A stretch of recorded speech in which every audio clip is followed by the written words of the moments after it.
17 मई 1944 lieutenant Phil Adair Burma Banshees की उड़ान के प्रभारी हैं। 4 विमान जिन पर नुकीले दांतों वाली चीखती खोपड़ियां बनी हैं। आज उनका मिशन है जापानी जमीनी ठिकानों पर बमबारी करना। अडेर कंट्रोल स्टिक कसकर थामता है और अपने विमान का रुख मोड़ता है। उस घने फैले हुए बर्मा के जंगल में धुंध के बीच झांकते हुए वो देखता है घने हरे जंगल में गोलियों और धमाकों की चमक दिखाई दे रही है। अमेरिकी प्रशिक्षित चीनी सेनाएं एक जबरदस्त जंग लड़ रही हैं जापानी सेना से। पसीना अडेर की पीठ पर बहता है जब वो और बाकी बैंशीज हमले के लिए तैयार होते हैं। कम अनुभवी पायलट पीछे हैं और अडेर उन्हें राह दिखा रहे हैं। जमीन पर जापानी सैनिक तेज धूप से अपनी आंखों को बचाते हुए आसमान की ओर देखते हैं। उनके ऊपर डरावनी खोपड़ियां तेजी से आती हैं। वो अपना जानलेवा बम छोड़ता है और बम निशाने पर गिरते हैं। जापानी सैनिकों के पैरों तले जमीन जोर से हिलती है जब आग की लहरों की तरह विस्फोट होते हैं। जैसे ही अडेर ऊपर खींचता है और उसकी नाक 45 डिग्री पर होती है, वो ऊपर जापानी विमान देखता है। उसके बगल में उसका विंगमैन बमबारी शुरू करने वाला है। अडेर अपने शब्दों में बताता है कि आगे क्या हुआ। 0 की 3 टुकड़ियां 15 से ज्यादा और उन्होंने हमें घेर लिया था और हम पर हमला शुरू भी कर दिया था। वो मेरे पीछे नहीं थे, वो मेरे विंगमैन और बाकी 2 लोगों के पीछे थे, इसलिए मैंने चिल्लाया, दुश्मन 12 बजे ऊपर। अडेर एक अनुभवी पायलट हैं और उनके विंगमैन ओ कॉनर, जिसे अडेर ने प्यार से लिटिल ओकी कहा, जिसके पास अडेर जैसा अनुभव नहीं है। लिटिल ओकी, तुम पर हमला होने वाला है। पक्का करो कि तुमने अपने टैंक और बम गिरा दिए हैं और दाहिने ओर मुड़कर बादलों में उड़ जाओ 0 से बचने के लिए। ओ कॉनर तुरंत अपने बम गिराता है पर उसका टैंक अटक गया। वो तीखे मोड़ लेता है जापानी फाइटर से बचने के लिए, इसलिए वो तेजी से मुड़ता है आने वाले जापानी लड़ाकुओं से बचने के लिए। अडेर 5 विमान बादल में गायब होता देखता है। बचे हुए जापानी लड़ाकू फैल जाते हैं और बाकी अमरीकियों पर निशाना साधते हैं, पर अडेर पहले ही अपने विंगमैन को बचाने आ रहा है। वो बढ़ता है और ओकॉनर के पीछे बादलों के झुंड में मुड़ता है, पर जब वो दूसरी तरफ से निकलता है लिटिल ओकी कहीं नहीं दिखाई देता। अडेर दृश्य बयां करते हैं, जब मैं खुली जगह फिर से निकला, मैंने देखना चाह रहा था कि कोई P-40 दिखे, पर नहीं दिखा। पर मुझे खुले मैदान के दूसरी तरफ 4-0 की एक टुकड़ी दिखी और वो मेरी ओर आ रहे थे, तो मैं उनकी ओर बढ़ा। अडेर लीडर को निशाना बनाता है, रुकता है, गोली चलाता है।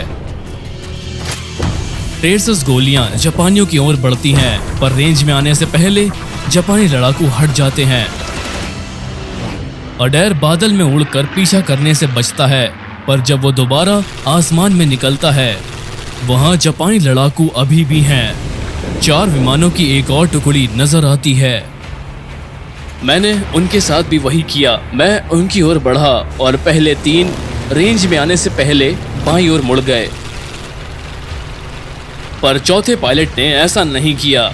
वो आता रहा तो मैंने इंतजार किया जब तक वो रेंज में नहीं आ गया, और जैसे ही मैंने ट्रिगर दबाया उसका विमान चकनाचूर हो गया। मैंने उसे ठीक बीच में मारा होगा क्योंकि विमान वहीं बिखर गया। एक विमान गिरते ही अडेर तुरंत फिर से बादलों की ओर मुड़ता है। मैंने एक विमान देखा जो मुझे देख चुका था और मेरी ओर आ रहा था, तो मैं उसकी ओर बढ़ा और वो आता रहा।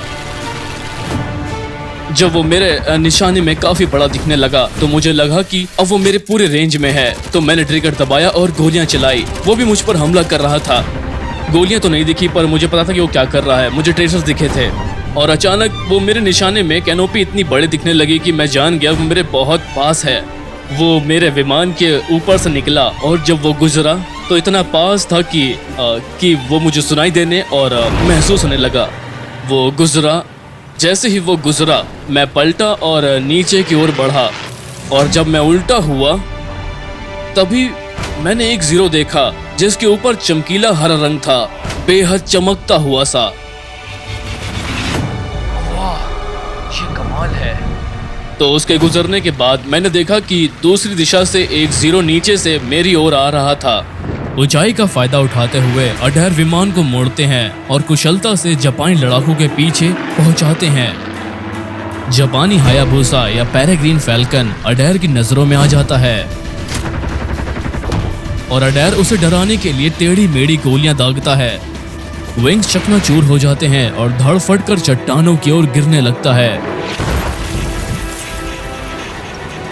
तो मुझे पता था कि मैंने वहां 2 विमान मार गिराए। मैंने कई और पर गोलियां चलाई, पर मुझे नहीं पता कि वो उन पर लगी या नहीं। अडैर अब अकेला है और खुले आसमान में है। इस समय वो काफी क्षतिग्रस्त है और ईंधन कम हो रहा है। उसे बेस पर वापस जाना है। उत्तर और घर की ओर मुड़ते हुए उसे 5 और जापानी विमान दिखाई देते हैं। संख्या में कम और ऊंचाई का फायदा ना होने से अडैर केवल मुड़कर भाग सकता है। स्टिक अडैर की हथेली में कांपता है जब वो अपना घायल P-40 दक्षिण को मोड़ता है। हे भगवान! जापानी विमान तेजी से पीछा करते हैं। उनके ट्रेसर्स अडैर के कॉकपिट के पास से गुजर रहे हैं। वो अपना P-40 आखिरी बचाव पैंतरे में डालता है। कंट्रोल को जोर से खींचता है जब तक विमान कांपने नहीं लगता। दुनिया धातु और आसमान की एक धुंध बनती है जब वो हवा में घूमता और उड़ता है, दुश्मन को चकमा देने की पूरी कोशिश में। जापानी लड़ाकू बार बार उसकी दृष्टि को चीरते हैं। उनकी बंदूकें, ट्रेसर्स और गोलियां उगल रही हैं। फिर सारी अफरा तफरी में उसे दिखता है जो उसकी राहत हो सकता है। हालांकि खतरे से भरा हुआ नीचे बादलों का एक घना समूह है जिसके नीचे एक विशाल चट्टान उभरी हुई है। बेहद खतरे के बावजूद अडैर संख्या में कम और घायल अपने विकल्प सोचता है और छिपने के लिए गोता लगाता है। वो किसी तरह बादलों में घुस जाता है। कुशलता और किस्मत के साथ वो चट्टान से बच जाता है और जब वो दूसरी ओर निकलता वो उत्तर की ओर साफ आसमान में जाता है। बैम्बू 2 सुन रहे हो? ओ कॉर्नर सुन रहे हो?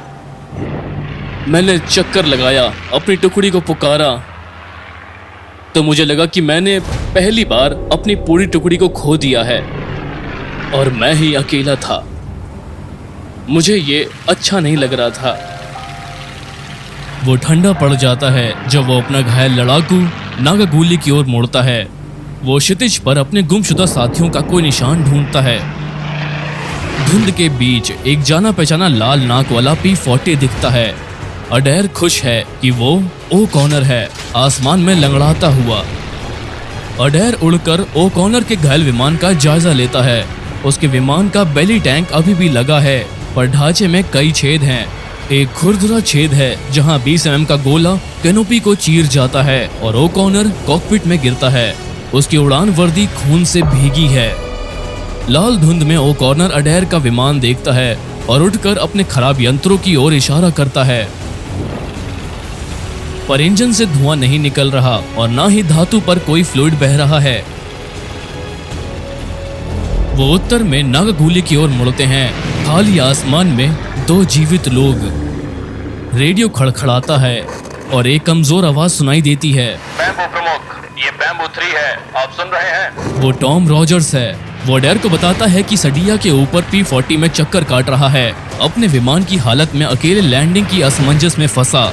अडैर ओ कॉर्नर के घायल विमान को देखता है, जानता है कि इस चक्कर में कीमती ईंधन खर्च होगा, पर वो दोस्त को अकेला नहीं छोड़ेगा और दोनों बैंशीज रॉजर्स की ओर बढ़ते हैं। सडिया की ओर मुड़ते वो रॉजर्स का घायल P-40 देखता है जिसके पंख और ढांचे में गोलियों के निशान है जो तीनों विमानों पर है। जैसे ही वो करीब आते हैं अडैर की नजरें रॉजर्स के ढीली लैंडिंग गियर को पकड़ लेती है। उसके दोनों टायर चपटे हैं। अडैर इशारा करता है कि वो दोनों को लैंडिंग के लिए ले जाएगा ओ की आगे क्योंकि उसका एयर स्पीड मीटर अभी भी काम कर रहा है और रॉजर्स पीछे क्योंकि चपटे टायरों से जल्दी रोकेंगे। दोनों विमानों को आखिरी जगह ले जाते हुए अडैर आखिर में ऊपर खींचता है और चक्कर लगाता है और राहत में है कि उसके दोनों दोस्त सुरक्षित लैंड किए। फिर वो खुद लैंड करता है। विमान रुकते ही अडैर देखता है कि मार्टिनेज उतर चुका है और सुरक्षित है। रॉजर्स भी घायल नहीं हुआ पर उसके विमान को 123 गोलियां लगी हैं। अडैर विमान से कूदता है और ओ कॉर्नर के टूटे P-40 की ओर दौड़ता है। और उसे बेहद घायल देखता है। बहुत ज्यादा घायल था। वो फिर कभी नहीं उड़ा। जहां तक मुझे पता है शायद कभी नहीं। वो बच गया, पर उसकी मौत कई सालों बाद उसकी बाईं तरफ की चोट से हुई, जहां वो तोप का गोला फटा और कैनोपी उड़ा ले गया। ओ'कॉनर की चोटों के बावजूद 4 लोग उड़े और 4 अपनी कहानी लेकर घर लौटे।